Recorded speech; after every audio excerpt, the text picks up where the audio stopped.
Good morning, Red Acre, and welcome to your favorite nighttime show, The Dreaming Prophet. Now, they may have taken away our phones, and they may have taken away our computers, and they may have taken away that coveted 1 hour of subliminal messaging that passes as television here. But do you know what they haven't taken away?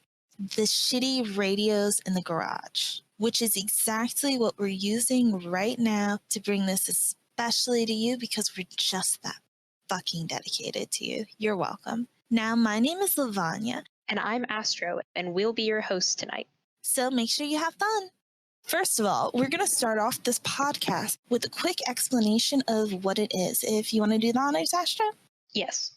This is a Blackout Club podcast for Blackout Club players, and we'll talk about what that means after we wrap up with our intro. But the basics are this podcast focuses only on the facts. All lore, no speculation. Even though we love speculation.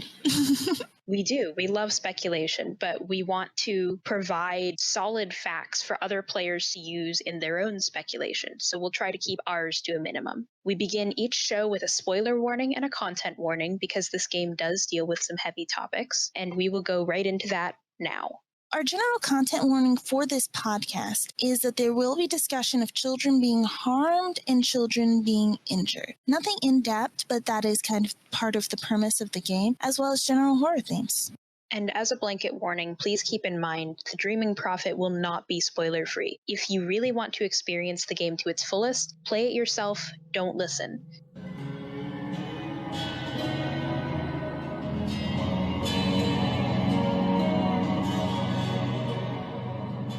If you haven't heard of the Blackout Club game, go ahead and check out www.blackoutclubgame.com, and there's a lot of info on that page, but I'll read off a little bit.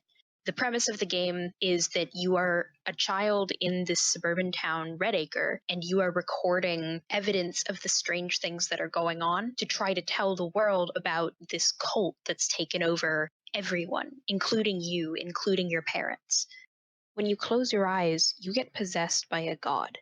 And so does everyone else in the town. It's called blacking out, and it causes people to sleepwalk and then wake up with dirt and blood on them and trails that lead through their houses. Or they may not even wake up in their bed at all. They may wake up outside of town. They may wake up on train tracks. The kids in the Blackout Club are trying to record what's happening in their town to hopefully stop it, and they're also trying to protect their own while they do it, because as they've found out, the organizations behind this phenomenon, the gods speak as one, the organization chorus. They don't want anyone to know what's going on in Red Acre, and they certainly don't want it to stop. The Blackout Club is primarily a multiplayer game, but there are parts of it that are single player. As of right now, there are no plans for single player missions, but we do have the prologue. The prologue basically involves you, instead of playing your own individual character, you're playing Bells, who is a young woman, 14, about to turn 15 in 3 months, if I recall correctly, and she is trying to figure out a way to leave Red Acre. Okay, recording, I think. Hi, out there, it's Bells. Isabella. If you've done your homework, you probably know I live in the radio quiet zone. We have no cell signal here, no internet, nothing. So no one knows what's happening to us. At night, our town, it changes. We, wake up in the woods or on train tracks. No idea how we got there. If you tell an adult, they just laugh it off, and most folks my age are, well, they're cowards. But, so last night, I set up a hidden camera, and I finally got proof. Stuff the world needs to see. The video's all on this thumb drive, and tomorrow I'm gonna take Mom's car and sneak it far enough out of town to finally get online. To reach you. When you see this, come to Red Acre. Help us. Please.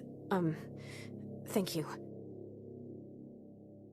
Okay, so that exciting clip is a line directly from the prologue of the Blackout Club, the single-player mission. What we've heard there was Bells explaining the basic premise of the game. In the prologue, I personally feel it's important for most players to try to play it because it sets up the basic themes of the game. The basic themes of the game are friendship and also psychological terror. What Bells keeps having emphasized to her throughout the prologue is that she cannot trust anything that she sees or anything that she hears. She's seeing a strange shape that is pursuing her and trying to maybe kill her, maybe mind meld with her throughout the prologue. The game will instantly end if you are caught by it.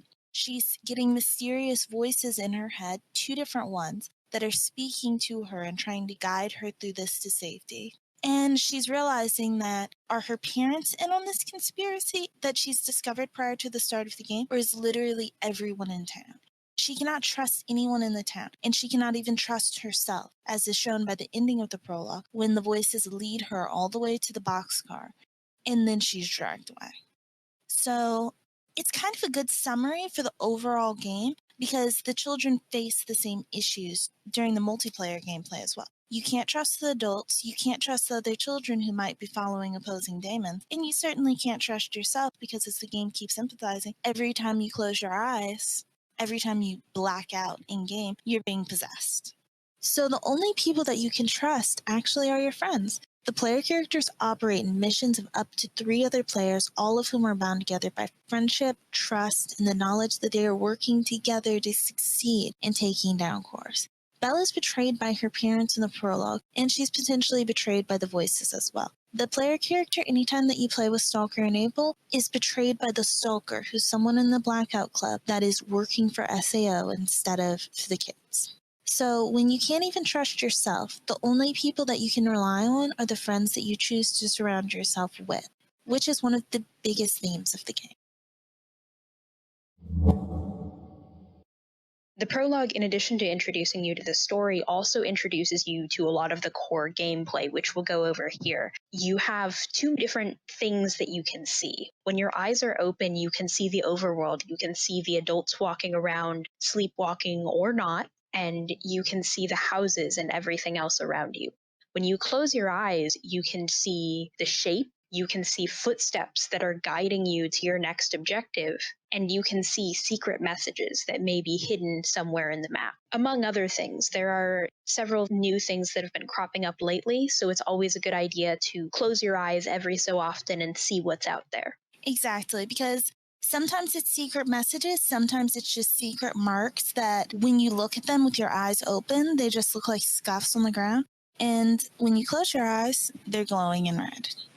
We're going to do a quick breakdown of all the basic items in the game. The way that the items are set up in game is that you have 2 classifications of items, basically. You have the hero items, and then you have the standard normal items that you use, and then they'll be terminated from your inventory. Let's start off with the hero items. Hero items are controversial. They're a controversial part of the fandom because everyone has their specific favorite, and everyone will talk shit about the others. Which one you take ultimately just depends on how you feel and what your gameplay style is, because this will change the way you play the game pretty significantly. So with the hero items, we have 3 hero items. First off, we have the taser, which is, to quote the game, a close-range stun gun. Requires time to recharge after every use and not for use by children.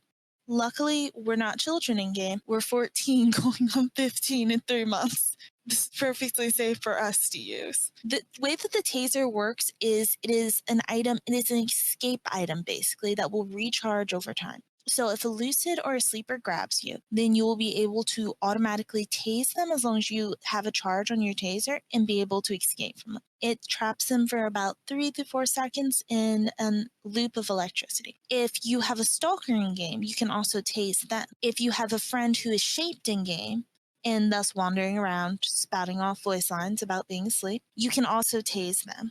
I don't know why you would, but that option is there. The second hero item is the grappling hook. The description for the grappling hook is, will stick to walls and ceilings and lower a climbable rope. So it's pretty straightforward. What the grappling hook does is basically it increases your mobility in a game that is already so heavily focused on movement. With the grappling hook, you don't have to jump up places. You can throw your hook and you can hop right onto it and climb up. I would say it extends about 15 to 20 feet down. On average, it's about 2 stories. So if you are 3 stories above something, we'll have a steep drop, but it'll be less fall damage than if you fell from the full height.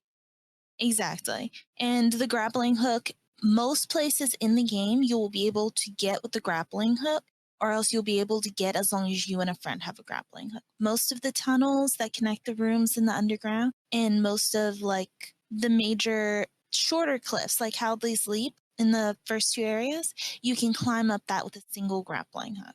So it's pretty useful if you want to increase your mobility. It's by no means required. You can get anywhere that you would get with a grappling hook. Without a grappling hook, it may just take longer. The last hero item is the crossbow, which says, modified from an old history project to fire tranquilizer darts with pretty decent accuracy. Because Red Acre plays history rough, I guess. In a lot of ways, the crossbow is possibly one of the most powerful items in game so long as you have tranquilizer darts. So if you are willing to drop the snacks to buy tranquilizer darts at the beginning of each game, what this does is it means that anyone within, I would probably say 60 meters or so, as long as you have your crossbow cursor aiming at them, you will be able to shoot them. You can shoot and tranquilize a lucid from about 2 houses down as of June 6th, 2019. This may get changed after we say this in this podcast. Honestly, the crossbow is my favorite item when I'm not scampering around the walls like a fucking eye, because you can use it to take down lucids. You can use it to take down drones, not the large ones that fly overhead, but the other player drones. If you just want to be horrible for some reason, you can take it to take down sound mines. You can use it to, I think this is about it actually. So maybe technically it doesn't have a lot of use, but it has a lot of use in my heart. I love the crossbow. We have a very special relationship. It's not versatile, but it is useful. Exactly. It is useful, and if you have stalkers in your game, you can absolutely buy a ton of tranq darts and load that motherfucker up. The hero items will become obvious to you when you're in the boxcar. There's a table that has all three of them laid out in a row. And strictly in my opinion, they're in the order of difficulty. If you're a new player, if you have just picked up the game, the taser is going to be your best friend as you try to learn how to navigate and how to get out of these scrapes. The taser is your second chance. The grappling hook helps you explore more after you understand parts of the map, after you start getting on your own 2 feet. And the crossbow, I feel, is extremely difficult to master, but once you do have mastery of it, it is so helpful to everything that you do. It really is. It takes a minute to master it because the walls are not always smooth, and the areas in which the grappling hook can actually successfully land are not always straight cut. I've been using the grappling hook for 3 months now, and I still sometimes hit spots where I throw it, it should land, and instead it ricochets off the wall because early access. But once you get the hang of it and you have a general idea for what the grappling hook looks like when it will be able to actually drop down, it is absolutely wonderful. So now we're just going to cover the in-game items real quick, which are largely self-explanatory. The first of the in-game items is the bandage. The bandage is basically, you can find this in chests. You can start off the game with this if you have the medic perk, and you can buy them from the snack machines or from the firework vendors in-game. What it does is it will heal about 1/3 of your stamina. So if you've taken a wound by falling off a cliff, being grabbed by a lucid, or being fucked up by a stalker, it's here for you. You can bandage yourself, or else you can be bandaged by another player too, which is always useful. Second up is the energy bar, which is often having debates involving it on the various discords over whether or not it is OP. Because the energy bar will briefly top off your complete stamina bar, so you have endless energy, and more importantly, you do not get staggered when you fall. So you can jump off as high of a cliff as you want, and when you hit the bottom, as long as you ate an energy bar on the way, you will be able to still keep running with no interruption. Third up is the flashbang, which is an escape item. It is a military flashbang, which we are not asking how these fucking children found this in Red Acre. Red Acre's just stocked the fuck up. What it does is you can throw it and you can blind enemies in, I'd probably say, 6-foot radius around where it lands, and it will also stun the shape. It will also make the screen flash white for any players around, but it won't stun them the way it will for like stalkers, which is always nice. Third up is the noisemaker. It's little fireworks. When you toss them, it will create a ton of noise, and it will attract any lucids or sleepers who are not presently engaged over to it. So it's a very useful method of crowd control in a game that does not necessarily have crowd control. It also seems like it may be one of the most common drops because you will usually have a noisemaker in your games. Foam grenade, basically, Whether or not it's OP, like with the flashbang grenade, is a pretty big topic of discussion with some parts of the community. Because the foam grenade, once you throw it, it will create a puddle of foam, hyper-absorbent foam, on the ground. When you land on that, it will produce no fall damage. If you walk on it, it will have no noise. It will disable cameras temporarily if you throw it at it. It will disable sound mines and proximity mines permanently if you throw them on it. And anyone who walks through it will start producing footprints so you can see exactly where they go. In addition to that, if you throw it at the shape, it will stun the shape very briefly and it will highlight the shape so he'll be covered in foam and you can actually see him with your eyes open. The foam grenade is one of the most versatile items in the game, if not the most versatile item. Oh, I think it's absolutely the most. It's quite genius. I think it's one of the highlights of the Blackout Club as a game. It is, because the thing is, the foam grenade is one item and people can use it for about 5 different gameplay styles, which is very nice because I almost never use it to actually to reduce noise. I use it as a limited form of crowd control to get Lucids the fuck away from me, a method of stunning Lucid, and also to ensure that I don't take fall damage so I never have to stop. The next item is basically a tranquilizer dart. Unless you are carrying a crossbow, it is melee only. It is an escape item. You can use it when you are grabbed, or else you will have to grab a lucid in order to use it, or a sleeper, or a stalker. Kids can be tranquilized by stalkers. It is not a big deal. It will stun you for about 5 seconds, but it is fucking infuriating. Best way to make somebody tilt in 0.5 seconds. The sleep tripwire is basically the tranquilizer dart for anyone who plays more stealthily. It will create a tripwire across the ground, and any enemies, whether that's lucid, sleepers, or other children, who walk across it will be stunned. In the case of lucids and sleepers, it will knock them the fuck out. You can also set it up for the shape, and it will stun him temporarily, the same that it will do for player characters. Quick note here, except for shooting other players' drones, TBC does not have friendly fire. So you don't have to worry about setting up a sleep tripwire and then fucking over your teammates because they just won't be affected by it at all. And the last item is lockpicks. The locked areas in game are the chest, doors to the houses, and I do believe that's it. You can also kick in anything that is locked instead of unlocking it at the severe risk of drawing a shit ton of aggro. So it's another matter of gameplay style. When you play a mission, your character has one of 4 classes. These are called major powers in the game. And the 4 major powers at this time are Takedown, Prank Caller, Unstoppable, and Drone.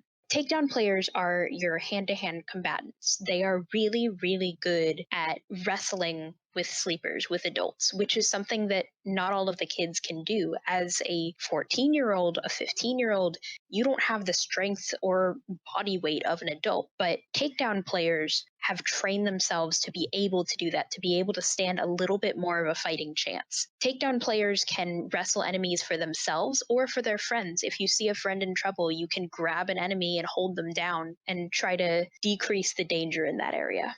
Takedown is one of the most uncommon powers for people to take, but honestly, it's one of the most useful because what's more helpful than when somebody's jumping for your friend when they're on low health than being able to just jump in there and pin them for the rest of the session down to the ground? The lucid, don't pin your friends. Prank Caller is a more stealth-focused class. Prank Caller asks you to use your tech know-how to hack into phones and other devices and disable them for your friends. You can call sleepers at the first level, which distracts them with a spam marketing call while you sneak past them. Sleepers can't see you, they can only hear you, and so filling their ears with pyramid schemes will distract them pretty well unless you make a horribly loud noise. Unstoppable temporarily makes you invulnerable and gives you extra stamina. Your stamina doesn't deplete when you run or jump. At the first level, you have about 10 seconds to do whatever you want and get the hell out of Dodge. And my God, you can do anything you want. Fall damage, no. Lucids, no. Sleepers, no. Speed mines, they will fucking destroy you. Don't do those. But anything else. So this is really, really good if you are a player who tends to get yourself in a bunch of bad situations and needs to run very, very fast. Also interesting, Unstoppable recharges when you take damage. If you end up in a lot of scrapes, that will eventually help you down the road. Exactly. And if you like going places and you like going to them fast, Unstoppable is an excellent power. But you have to keep in mind, when Unstoppable runs out, you will have to take a ton of damage in order to turn it back on. So don't race into danger, race across the map, separate yourself from your team, and then start crying when your Unstoppable's gone. That's the classic mistake. And the last class is Drone. Drone players have a secondary player character, if you want, which is this drone. It's a stolen drone from the cult that you've managed to jury rig into your own device. Drones are a remote camera that you can send around the map within a limited range from yourself that can see other things and at higher levels can perform actions such as recording or tasering. Drone players are able to look around corners and scout out inside houses and rooms without actually going there and putting themselves in danger. Yes, if your drone touches anyone, then it will fucking die. But the good news is you can either send your friend over, your friend with Unstoppable, make sure your team is prepared, into danger to grab your drone off of the ground and bring it back to you, or else you can manually fetch your drone. So it cannot be destroyed permanently as far as I know. Now, these classes all work well together. Having a well-balanced team helps you because it means that you have access to all of these different powers. Exactly. But it's by no means required for you to have one of every single type. I think that's a really nice feature of the game, which is that you can have whatever team composition you want. If you have 1 takedown and 3 unstoppables, that will still help you a lot. Exactly. I will clarify, if you have 4 drone users, you may have a little bit more of a rough time, but you just have to take it steady and slow. And also have a designated victim who has to collect your drones back. Now, the minor powers get a little bit more complicated. There are 6 of them right now. They are Locksmith, Atlas, Improve Stamina, Lucky Loot, Medic, and Nutritionist. Most of these will give you an extra item. Locksmith, Medic, and Nutritionist will all give you various items at the beginning of the game to help you out, which are respectively a lockpick, a bandage, and a energy bar. So if you happen to be the type to use those items a lot, those are definitely minor powers to look into. Atlas allows you to run while carrying bodies. This won't impact the noise made from carrying bodies, but it will allow you to move quicker while you're carrying them. There isn't much practical use for carrying bodies unless you want to be a sociopath and dump them off the cliffs or something. That's not advisable. Don't kill your grandma. Bodies can be discovered, and if you happen to be in a tight spot and you need to hide a body, Atlas is a great power to help you book it. Improved Stamina gives you 10% more stamina than what you start with. Again, super useful if you want to run a little bit, but maybe you aren't into the idea of the whole unstoppable power. Improved Stamina can get you a little further. The description for Improved Stamina also says it can be used to rush skills as well as movement. They mention lockpicking and hacking, like in the prank caller power. I don't know how true that is. I've tried rushing lockpicking, and I think it speeds up a little bit, but this is not necessarily true. The truth of the deck is whatever you believe will become true. If you just believe that you're lockpicking a little bit faster, I'm sure it's 100% working as the devs intend. And the last minor power we'll cover is Lucky Loot. Lucky Loot will sometimes grant you a second copy of whatever item you pick up. Extremely useful in all cases, honestly. Lucky Loot players are an asset to every team. They really are. Lucky Loot can sometimes be the absolute difference between acing a level and crashing and burning after a Stalker throws a foam grenade in your face. You will semi-frequently end up with doubled lockpicks, doubled flashbangs, and everything else. And even with the ability to buy flashbangs and tranqs and bandages and candy bars with the little fireworks machines now, that can make a ton of difference. As far as I know, you do not get Lucky Loot. When you purchase goods, though, you're just out of luck there. So as mentioned in the prologue, the core premise of the game deals with this idea of gathering evidence of what's happening in your town and hoping to eventually take it out of the town. And in the game, you do this quite a lot. There are some missions that will require you to record things. There are also things called bonus evidence, which are scattered around the map. When you go into your pause menu, you can see how many pieces of bonus evidence you have in any specific game. It can be anywhere from 3 pieces to possibly 14 pieces and maybe more. As your map expands, you have the opportunity to find more bonus evidence, but it will also be scattered further. You'll have to travel more to find it. And each piece of bonus evidence that you get will give you more EXP, and it will also unlock journal entries for you to read in the boxcar. These pieces of bonus evidence can be various things. You will know them because they will prompt you to record them by having a little bit of TV static and a slight green haze on them. They can be posters, they can be suitcases, they can be creepy duffel bags full of mail. Depending on the mission, sometimes the bonus evidence will be things like pages from confidential files that you can kind of but not quite read. Or else there'll be bloodied up furniture, or else there'll be blood stains on the ground that you have to clean up. It really just depends on what type of game you're in at that point. Yes. So if you happen to see that TV static effect, if you happen to see that green haze, take out your phone, record whatever it is. Ultimately, it can only help you. As if we couldn't have more things to do in our games, in addition to the main missions, the bonus evidence, just listening to the different enemy voice lines to get lore, there is another objective that you can complete throughout many missions, which we might call a fragment quest. There is a daemon of this game called the Idare, and the Idare was fragmented. He was shattered. And because of that shattering event, various parts of his name are scattered around the map. They appear as small bits of fog against a wall or in a specific area, and you can collect them by turning on your flashlight, aiming it at the spot, and closing your eyes. This does make you more visible, so it's not something you should do in a risky situation.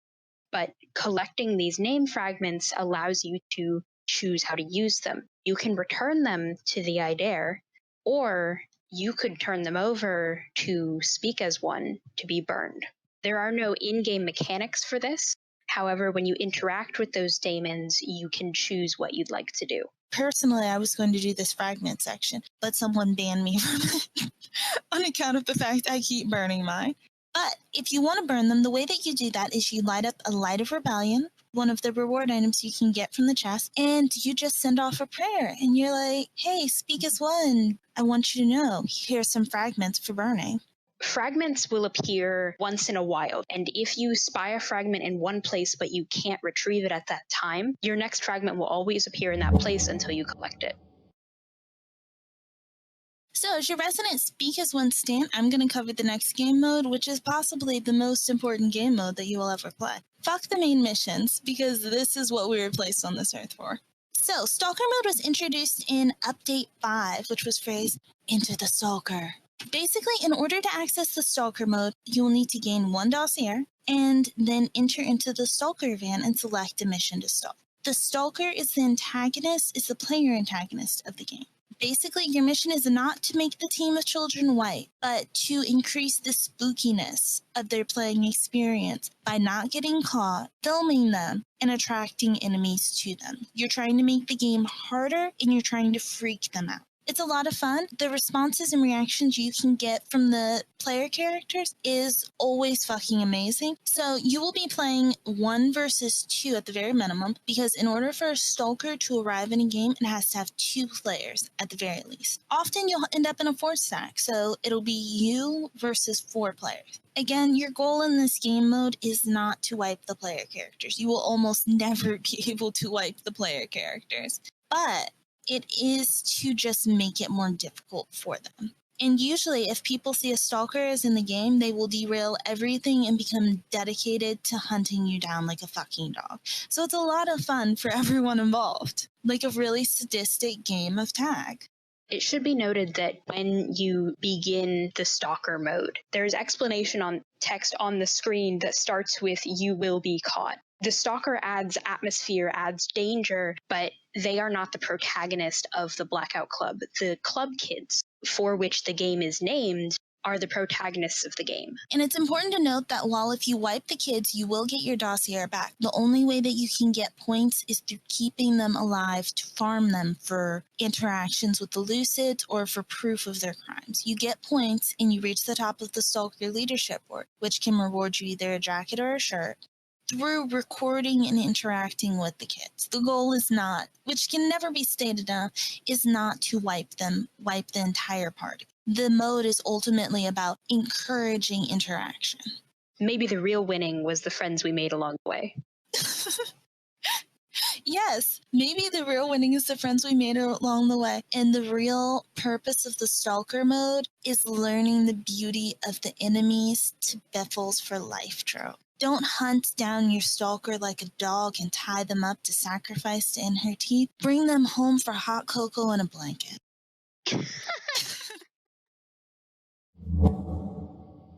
So if you are a player from the Blackout Club, you may have listened to this episode and thought to yourself, I already know all of this. What is this podcast of use to me? The reason that we're making this episode is to catch everyone up to the same point. From here on out, we'll be moving on and talking about new things. We'll be talking about things more in depth that you may not have thought about before, or maybe you did.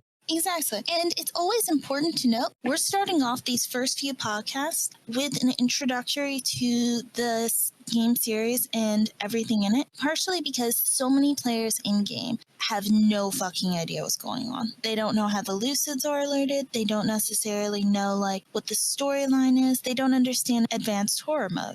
The learning curve of the Blackout Club is very steep, and that's not a bad part of the game. But it can be a little frustrating. It can be frustrating, but ultimately it requires you to rely on your friends, which is part of the core of the game, and you learn together. This podcast is a small way to help that learning curve and help individual players learn the language and the play style of the game so that they can become better and pass on more information. And this podcast is also about ensuring that we can become not only your friends, but your best friend, your truest and closest friends. We speak as one. Oh my god. I can't believe you used me for advertising.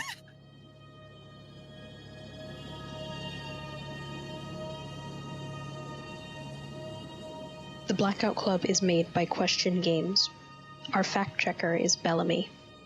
Our transcript is by Lavanya. Audio editing is by me, Astro. Saviel is a Henway.